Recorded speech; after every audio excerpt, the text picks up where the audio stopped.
March 19, 1945. Nagoya Aircraft Works, Japan. Chief Engineer Tanaka Hiroshi kneels beside a section of twisted aluminum that once formed the nacelle of an American Boeing B-29 Superfortress. The bomber had been brought down 2 nights earlier during the firebombing raid, one of 17 destroyed that night by a combination of Japanese fighters and anti-aircraft fire. Most of the wreckage burned beyond recognition, but this one engine assembly landed in a rice paddy, the water preserving enough of the mechanism for examination. Tanaka's hands tremble slightly as he runs his fingers along the remains of what American engineers call a turbo-supercharger. For 3 years, Japanese aviation has faced a simple, terrifying reality. American bombers operate at altitudes Japanese fighters cannot effectively reach. The B-29 seconds cruise at 31,000 feet, their pressurized cabins keeping crews comfortable while Japanese pilots gasp for oxygen in unpressurized cockpits at 25,000 feet, watching helplessly as superfortresses sail overhead, dropping incendiaries that turn entire cities into ash. The mathematics are brutal. American Wright R-3350 engines produce 2,200 horsepower each at sea level. But at altitude, where thin air contains 60% less oxygen than at ground level, conventional engines lose power exponentially. A standard engine producing 2,000 horsepower at sea level might generate only 800 horsepower at 30,000 feet, barely enough to maintain flight, certainly insufficient for combat maneuvering or high-speed interception.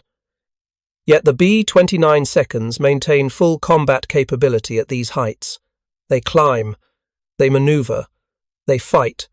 Tanaka knows the secret lies in this blackened, oil-soaked mechanism before him, this turbine-driven forced induction system that feeds compressed air into the engine regardless of altitude. If you're enjoying this deep dive into the story, hit the subscribe button and let us know in the comments from where in the world you are watching from today. The Americans call it a turbo-supercharger, though technically it's a turbo-supercharger, a compound system combining exhaust-driven turbines with mechanically driven compressors. The principle seems straightforward. Exhaust gases, normally wasted, spin a turbine that drives a centrifugal compressor, forcing dense air into the engine's intake manifold. The compressed air compensates for altitude's thin atmosphere, maintaining sea-level power output regardless of how high the aircraft flies. But as Tanaka attempts to trace the flow of exhaust gases through the twisted metal, he encounters his first indication of how completely Japanese engineering has fallen behind. The turbine housing shows evidence of metallurgy beyond anything Japanese industry can produce. The blades themselves, though damaged, reveal heat-resistant alloys capable of withstanding exhaust temperatures exceeding 1,600 degrees Fahrenheit.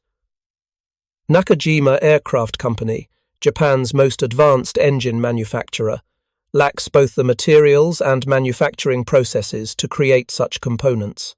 He extracts his notebook, sketching what he can observe of the mechanism's layout. The B-29's General Electric Type B3 turbo-supercharger sits behind the engine, connected by heavy-gauge ducting that channels exhaust gases from all 18 cylinders into a single collector ring. From there, the superheated exhaust flows to the turbine housing, where it spins an impeller at speeds exceeding 25,000 revolutions per minute. The compressed air then travels forward through an intercooler, reducing its temperature before entering the engine's mechanical supercharger for a second stage of compression. This 2-stage system, exhaust-driven first stage followed by mechanically driven second stage, achieves boost pressures impossible with single-stage mechanical supercharging alone. Tanaka has studied reports of the B-29's capabilities since the first raids began in June of 1944. Intelligence estimates put the bomber's service ceiling at 33,800 feet, its maximum speed at 357 miles per hour, and its range at over 3,200 miles, carrying 20,000 pounds of bombs. These numbers represent not incremental improvements over Japanese heavy bombers, but fundamental technological superiority that Japanese aviation cannot match through conventional development. The Mitsubishi G4M bomber, known to Americans as the Betty, serves as Japan's primary heavy bomber. Maximum speed, 265 miles per hour. Service ceiling, 27,500 feet. Range adequate, but bomb load limited and defensive armament insufficient against American fighters. The comparison reveals a capability gap too wide to close through ordinary engineering progress. 3 days earlier, during the March 16th firebombing of Kobe, Tanaka watched from the roof of the Kawanishi aircraft facility as formation after formation of B-29 seconds passed overhead at altitudes where Japanese interceptors appeared as tiny specks far below, struggling to climb through thin air that robbed their engines of power. Nakajima Ki-84 Hayate fighters, Japan's most advanced operational interceptors, theoretically possessed service ceilings of 34,400 feet. In practice, climbing above 28,000 feet left them wallowing in mushy air, unable to maintain formation or execute combat maneuvers. The B-29 seconds, meanwhile, maneuvered with apparent ease, their crews operating in pressurized, heated comfort, while Japanese pilots froze in cockpits, where temperatures dropped to 40 degrees below zero and oxygen masks barely prevented unconsciousness. American bombardiers aimed through sophisticated Norden bomb sights, while Japanese pilots fought just to maintain consciousness in the oxygen-starved stratosphere. Now, kneeling beside this salvaged wreckage, Tanaka confronts the reality that has haunted Japanese aviation engineers since the first B-29 appeared over Tokyo. The technological gap isn't a matter of design philosophy or tactical doctrine. It's materials science, metallurgy, precision manufacturing, and industrial capacity, all areas where American production capabilities exceed Japanese resources by orders of magnitude. He examines the intercooler assembly, or what remains of it. The device uses aluminum fins brazed to copper tubing in a configuration that maximizes heat transfer while minimizing pressure drop. The manufacturing precision required to produce such components exceeds Japanese industrial standards by significant margins.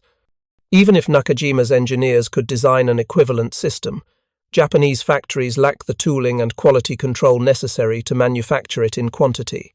The control system presents another insurmountable challenge. The B-29's Turbo-Supercharger employs automatic wastegates that modulate boost pressure based on altitude and throttle settings. Aneroid devices sense atmospheric pressure and adjust exhaust flow to maintain optimal boost across the aircraft's entire operational envelope.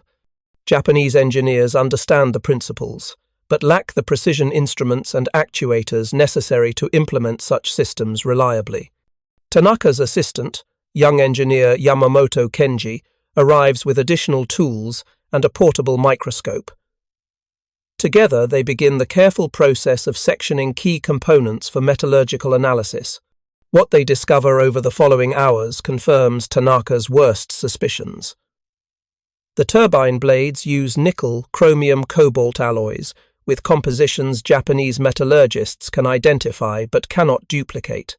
The materials require vacuum melting, precise temperature control during forging, and heat treatment processes that Japanese industry has attempted to develop since 1942 without success. The compressor housing reveals similar challenges. American engineers use aluminum alloys with magnesium content carefully controlled to provide strength without brittleness.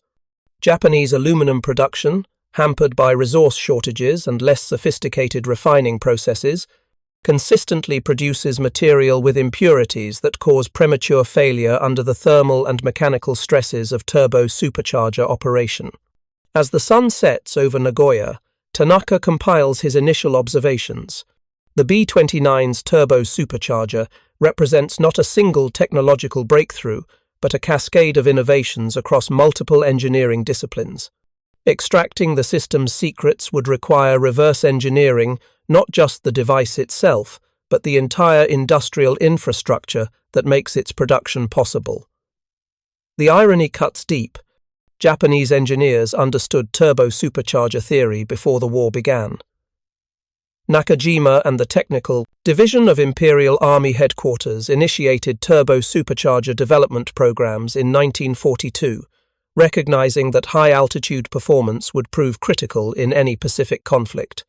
3 years of intensive development produced prototype installations that consistently failed during testing, destroyed by turbine blade failures, bearing seizures, and ducting failures caused by thermal expansion. The Nakajima Ki-87 high-altitude interceptor, Japan's most ambitious attempt at turbo-supercharged fighter development, began construction in July of 1943 with plans for 3 prototypes. Development immediately encountered problems with both the turbo-supercharger and the aircraft's electrically operated landing gear.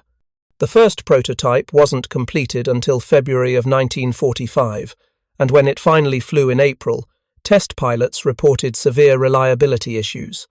The aircraft managed only 5 test flights, all conducted with landing gear extended, because the retraction system never functioned properly.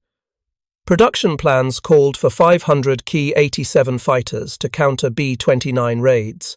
The war ended with exactly 1 partially functional prototype, a museum piece representing billions of yen and thousands of engineering hours invested in technology Japanese industry could not master.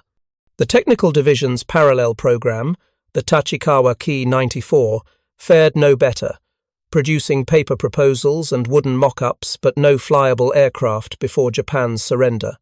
Tanaka understands the fundamental problem. American turbo-supercharger development benefited from 20 years of systematic research beginning in the early 1920s. General Electric's turbo-supercharger program started in 1918, evolved through countless iterations, and by 1939 had produced reliable, production-ready systems. The B-17 Flying Fortress, which first flew in 1935, already employed turbo-superchargers for high-altitude bombing operations over Europe.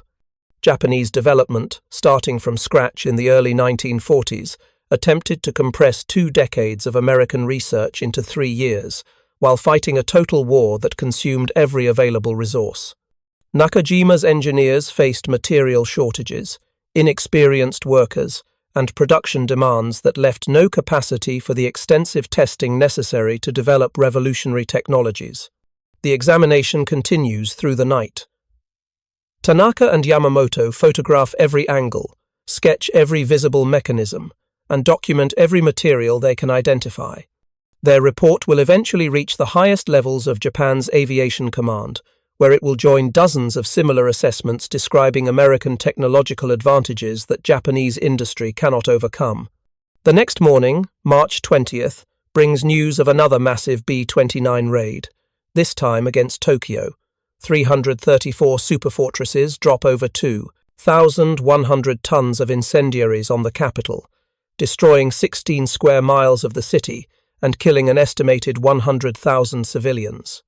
Japanese fighters managed to shoot down 14 bombers, a loss rate of 4% that American commanders consider acceptable for missions of this scale. Tanaka receives orders to ship the salvaged engine components to Nakajima's Musashino facility for detailed analysis. Perhaps, his superiors suggest, examination of actual American hardware will reveal manufacturing shortcuts or design compromises that Japanese engineers can exploit. But Tanaka knows better.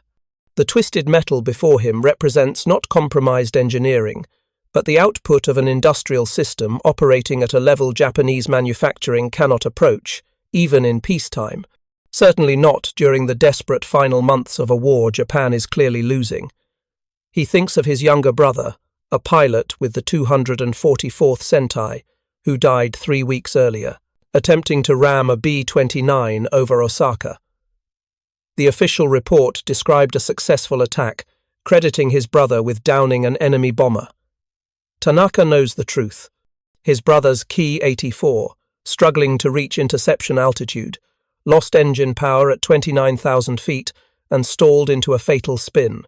The B-29 he'd been pursuing continued its bomb run, untouched, protected by altitude the Japanese fighter could not effectively reach. The turbo-supercharger, this blackened mechanism that Tanaka has spent the past 18 hours examining, represents the technological foundation that makes such immunity possible. American engineers solved problems the Japanese industry hasn't even begun to address. They developed heat-resistant alloys through systematic metallurgical research. They created precision manufacturing processes that produce components to tolerances measured in thousandths of an inch. They built testing facilities that validated designs through thousands of hours of operation before committing to production. Most critically, they possessed time, resources, and industrial capacity to pursue development systematically, learning from failures, iterating designs, and gradually accumulating the knowledge necessary to make turbo-supercharging reliable and practical for military operations. Japanese aviation, entering the field 2 decades late while simultaneously fighting a two-front war, faces challenges no amount of engineering skill can overcome. The crates containing the B-29 engine components leave Nagoya by rail on March 22nd. Tanaka includes a comprehensive report detailing not just what he observed, but what he understands those observations mean. The turbo-supercharger's secrets cannot be stolen through examination alone. Replicating American capabilities would require rebuilding Japanese industry from its foundations, developing new alloys, creating new manufacturing processes, and training a workforce in techniques that take years to master. None of this matters now.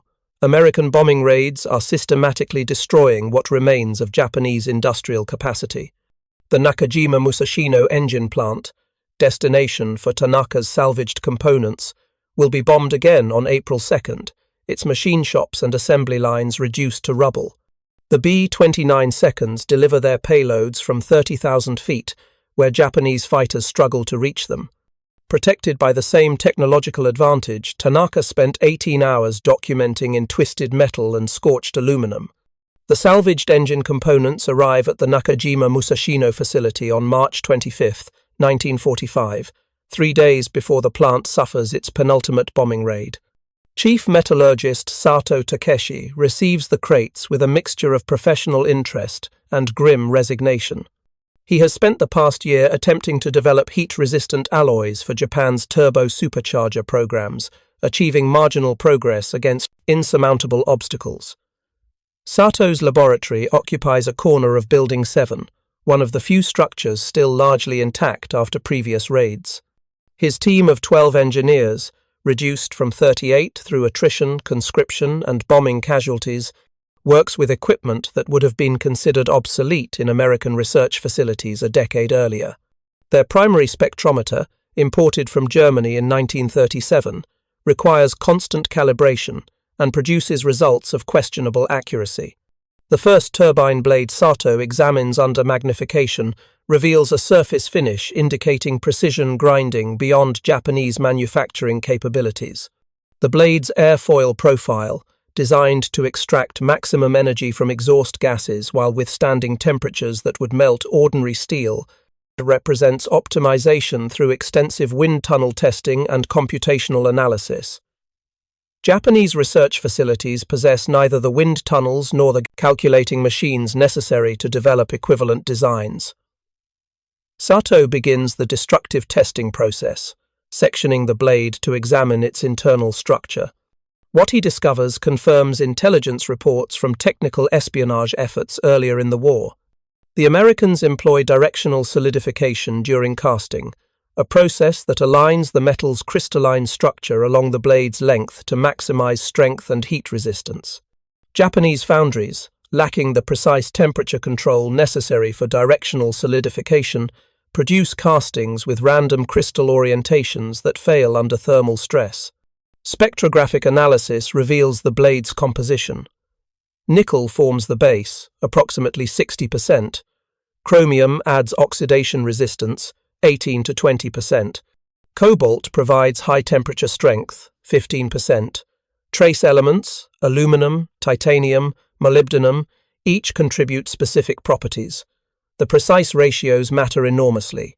Variations of even 0.5% in composition alter the alloy's heat resistance, strength, and ductility in ways that can mean the difference between reliable operation and catastrophic failure. Sato has access to most of these elements. though cobalt supplies have dwindled to almost nothing as shipping lanes closed and stockpiles depleted. But possessing the raw materials solves only the first of many problems. Melting these metals together requires vacuum furnaces to prevent oxidation and contamination. Japanese industry possesses exactly 3 vacuum melting facilities, all operating at reduced capacity due to power shortages and maintenance problems. Even assuming successful vacuum melting, the resulting ingot must be forged at precise temperatures while maintaining strict control over cooling rates. American manufacturers employ servo-controlled hydraulic presses that deliver repeatable force and velocity. Japanese facilities rely on steam hammers operated manually, producing forgings with significant variations between batches. Heat treatment presents another cascade of challenges. The forged blades must be heated to specific temperatures, held for exact durations, then cooled at controlled rates.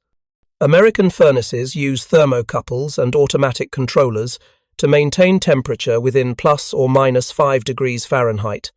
Japanese equipment, when electrical power is available, achieves accuracy of plus or minus 50 degrees, variations large enough to ruin an entire batch of blades.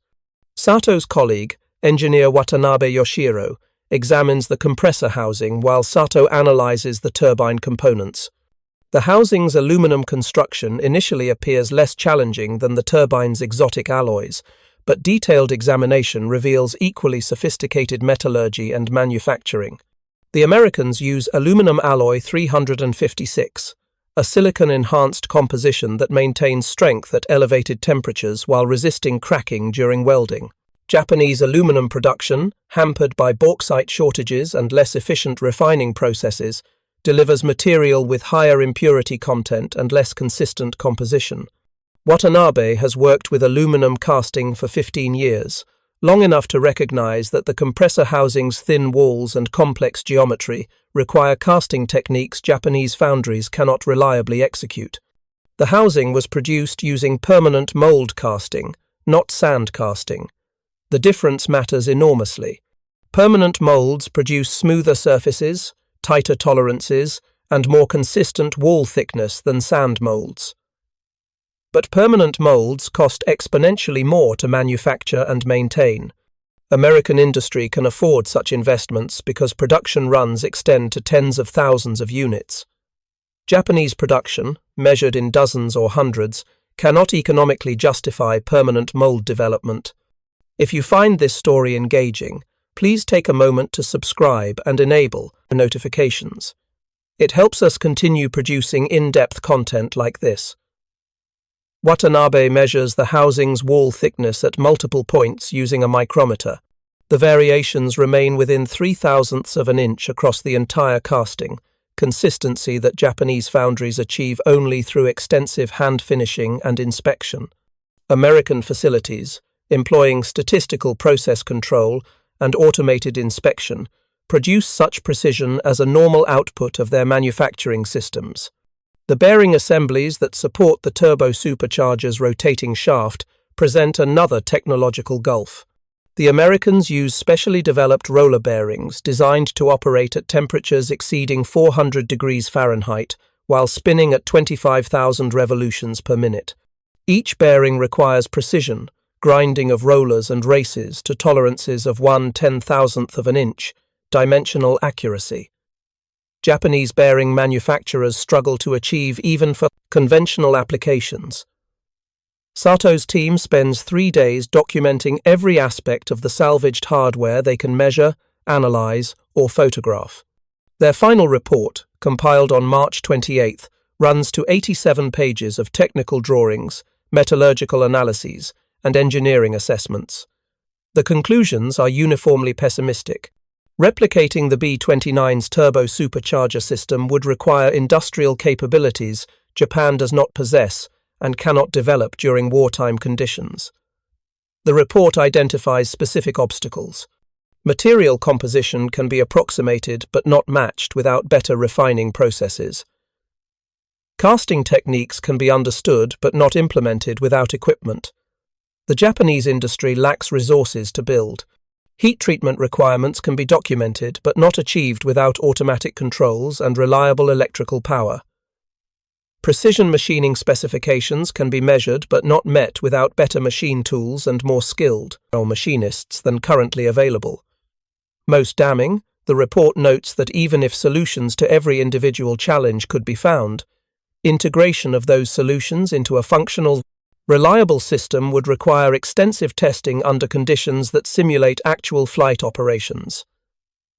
American development of the B-3 Turbo-Supercharger consumed nearly 2 decades and thousands of test hours. Japanese programs, starting from scratch in the early 1940s, lack both time and resources to replicate that development timeline. On April 2nd, 1945 B-29 seconds of the XXI Bomber Command attacked the Nakajima Musashino facility with 178 aircraft, dropping 545 tons of incendiaries. Building 7, where Sato's laboratory occupied one corner, suffers direct hits from multiple bombs. The fire spreads rapidly through the wooden roof trusses and combustible materials. Sato and 4 members of his team die in the initial blast. The remainder evacuate carrying what equipment and documents they can save. The salvaged B-29 Turbo-Supercharger components, painstakingly examined and documented over the preceding week, melt in the fire, along with most of Nakajima's research equipment and documentation. The final report survives only because Watanabe had delivered a copy to Army headquarters 3 days earlier. It joins hundreds of similar technical assessments in filing cabinets that themselves will be destroyed in later raids. The accumulated knowledge of Japan's failed attempts to close the technological gap lost to American bombing before anyone can act on its conclusions.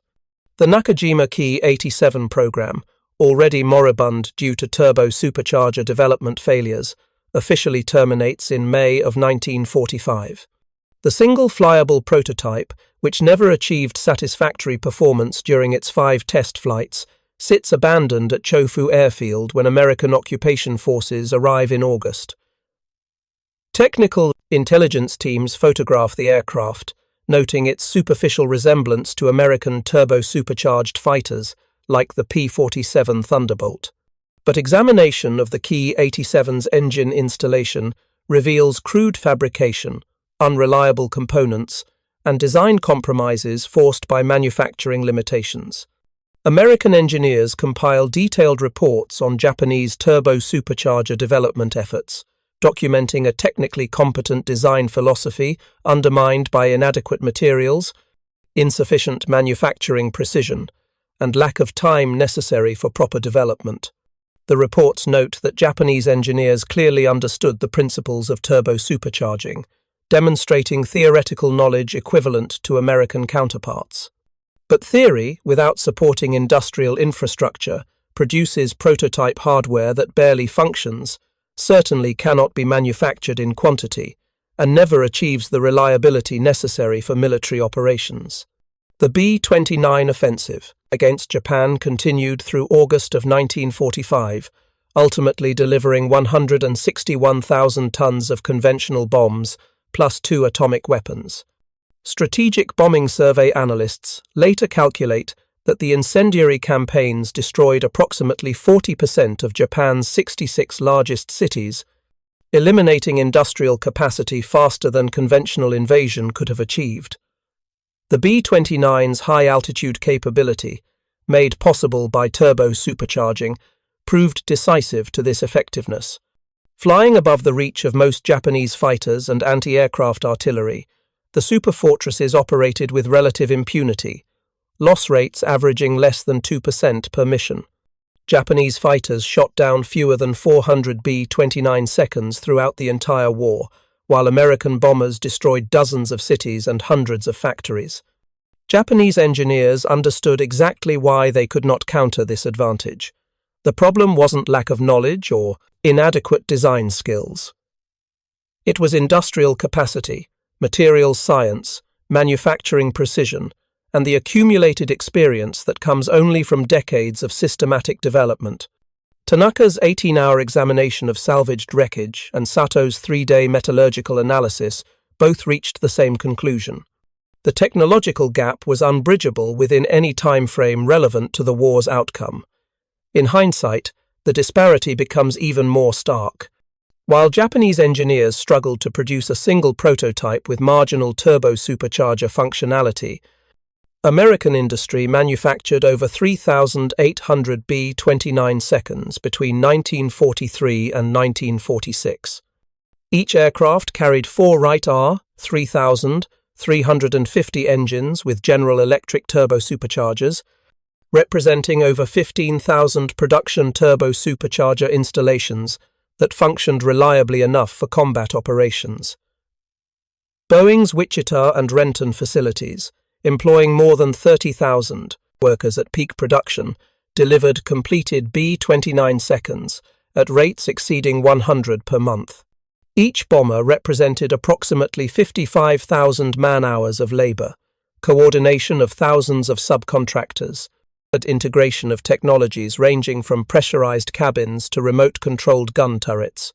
The turbo-supercharger system, perhaps the most technically challenging component, functioned reliably enough that engine fires, not turbo-supercharger failures, caused the majority of B-29 mechanical problems.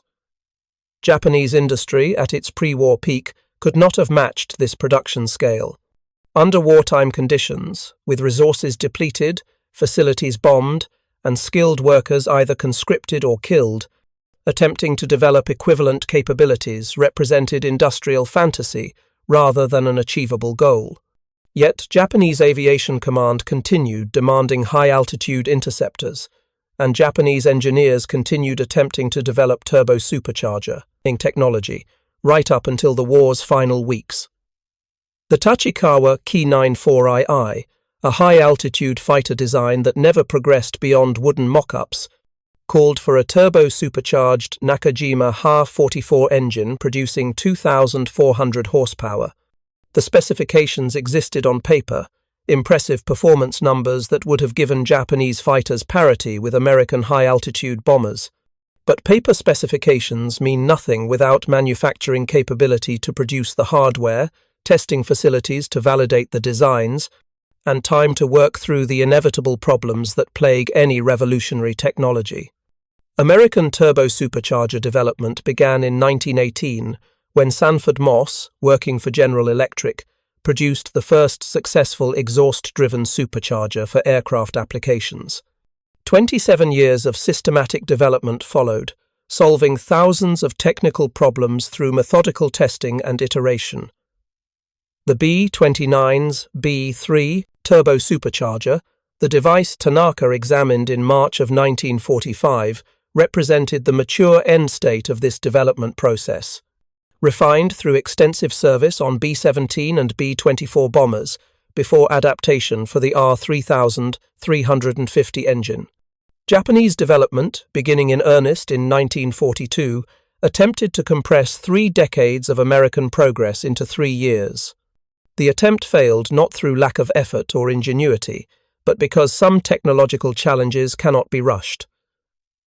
Materials science requires years of testing to validate new alloys. Manufacturing processes require thousands of iterations to achieve reliability. System integration requires extensive flight testing to identify and correct the myriad ways complex mechanisms can fail. The salvaged B-29 components, Tanaka and Sato, examined told this story in twisted metal and scorched aluminum. Every turbine blade, every bearing race, every welded joint reflected decades of accumulated knowledge, manufacturing, refinement, and industrial capacity. Japanese engineers could sketch the mechanisms, analyze the materials, and understand the principles. But understanding and replicating are separated by a chasm that no amount of engineering brilliance can bridge without the supporting infrastructure of advanced industrial civilization. This realization, documented in reports that were filed and forgotten, burned in warehouses and scattered by bombing, represented perhaps the most devastating conclusion Japanese technical intelligence produced during the war. The enemy's advantage wasn't tactical or strategic. It was fundamental, rooted in industrial capacity and technological sophistication that Japanese civilization had not developed and could not improvise under the pressure of total war. Today, the National Museum of the Pacific War displays fragments of B-29 hardware recovered from crash sites across Japan and the Pacific Theater. Among these artifacts, a section of General Electric B-3 Turbo-Supercharger housing bears Japanese inspection markings and partial labels in Tanaka's distinctive hand. The artifact represents not just a specific mechanism, but a technological divide that proved insurmountable, a gap in industrial capability that determined the war's outcome as surely as battles fought in the sky above burning cities. Thank you for watching. For more detailed historical breakdowns, check out the other videos on your screen now, and don't forget to subscribe.